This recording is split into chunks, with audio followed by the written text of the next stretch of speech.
Hello and welcome to Colins Time to Bake. This week, seeing as it's Christmas soon, I'm making a holly wreath cake.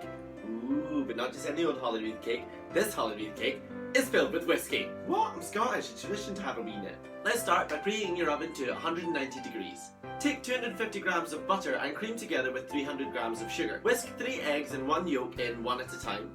Then add 200 grams of plain flour. Mix in with 50 grams of cocoa powder. Add in 100 grams of melted dark chocolate, around 74%, and then add 50 grams of sour cream. Now it's time to add the whiskey. I'm using Old Pulteney because it's made where I grew up. On you dirty weakers! So add 3 tablespoons of the whiskey. Have a wee nip for yourself. Mix this in and then add 1 to 2 tablespoons of milk so you can reach a thick cream-like consistency. Add in 2 teaspoons of baking powder. Now take a 23cm bundt tin and grease thoroughly. Then scoop in your mix and even it out, making sure that it's flat all over. Cover with tin foil. I usually do this to get an even bake. And bake for 45 minutes to 1 hour until a knife comes out clean. Leave to cool in the tin for about 5 minutes, then carefully tip onto a wire rack. Very, very carefully. While this is cooling, get ready for the decoration. For the buttercream, take 350 grams of butter and add in 350 grams of icing sugar. Blend this in until combined, then add a further 350 grams of icing sugar. Keep mixing this until it becomes a really stiff consistency. A good buttercream should be thick enough to hold its own shape, but still be able to pipe. Now add in half a tablespoon of your whiskey. That's right, more whiskey! If the buttercream is still quite thick, then add 2 to 4 tablespoons of milk, or a wee bit more whiskey, until you reach the desired viscosity. Now take some food dye and dye it green.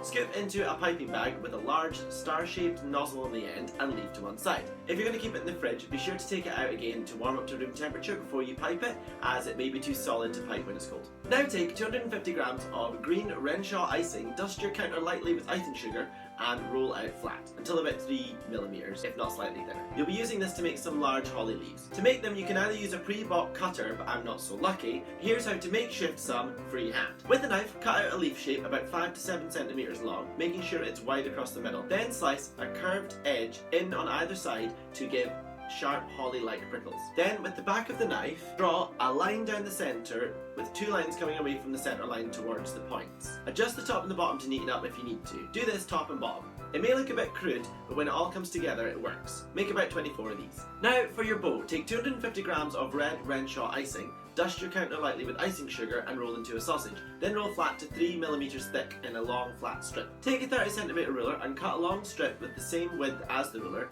and cut the strip in half. Take 1/2, fold the ends over to meet in the middle, turn over with your joint on the bottom, and pinch where the joint is, flattening where they meet slightly. Cut a small strip from your other half, about 1 centimeter wide, and flatten ever so slightly so it's slightly longer. Then place into the flattened middle part of your bow. Use this to wrap around to create the knot. Take the other half of your strip and cut in half again. Cut out triangles from one end of each of the mini strips. This will create the ends of your ribbon. Then cut the other end to look slightly tapered. This should look like a basic arrow now. Take the ribbon ends and place your tapered points underneath where they knot on your bow, making sure they are coming out at angles away from each other to look like a finished bow. Finally, with your thumbs, press lightly on either side of the knot on your bow to create creases to look like the ribbon's being cinched slightly. To create further effect, you can push little balls of leftover icing under the edge of the bow to open up the curls. Now take a 12-inch or 30cm cake board and cover using 250 grams of white Renshaw icing. Dust your counter with icing sugar, roll out flat into about 2mm, and then lift off and place on the board. Stick down using some water. If you find it hasn't quite reached the edges in some places, then roll out slightly while still on the board. I do that because it's cheating. Take some of your buttercream and spread a circle on your white icing. Place your now cooled chocolate cake onto the board and get ready to ice. Take your buttercream and pipe small gems to the cake, starting from the bottom outside edge and working your way to the top. When you reach 3/4 of the way up, stop. Then go to the inside of your cake and pipe in the centre, working your way up to the top again. Pipe gems all around the top of the cake to finish off. Now take your holly leaves and place on the top of your cake in groups of 3 or 4, with them coming together at one end and spreading out like a star away from each other. Place them everywhere but one side of your cake. This is where the bow will go. Take your bow and place gently onto the space you have left, making sure the forked ends of the ribbon sit down the side of your cake. Now the finishing touches. Take the leftover red icing and make small balls and place these into the centre of where your green icing holly leaves meet to create the berries. If you feel extra fancy, use a cocktail stick on the bow and 1mm from the edge, create small dots simulating the ribbon edge. Take a real ribbon and wrap around the base of your cake board, attached to with double-sided sticky tape, and voila! You are finished. Now it's time for the taste test. Here goes. Oh my god, that's so good. So good.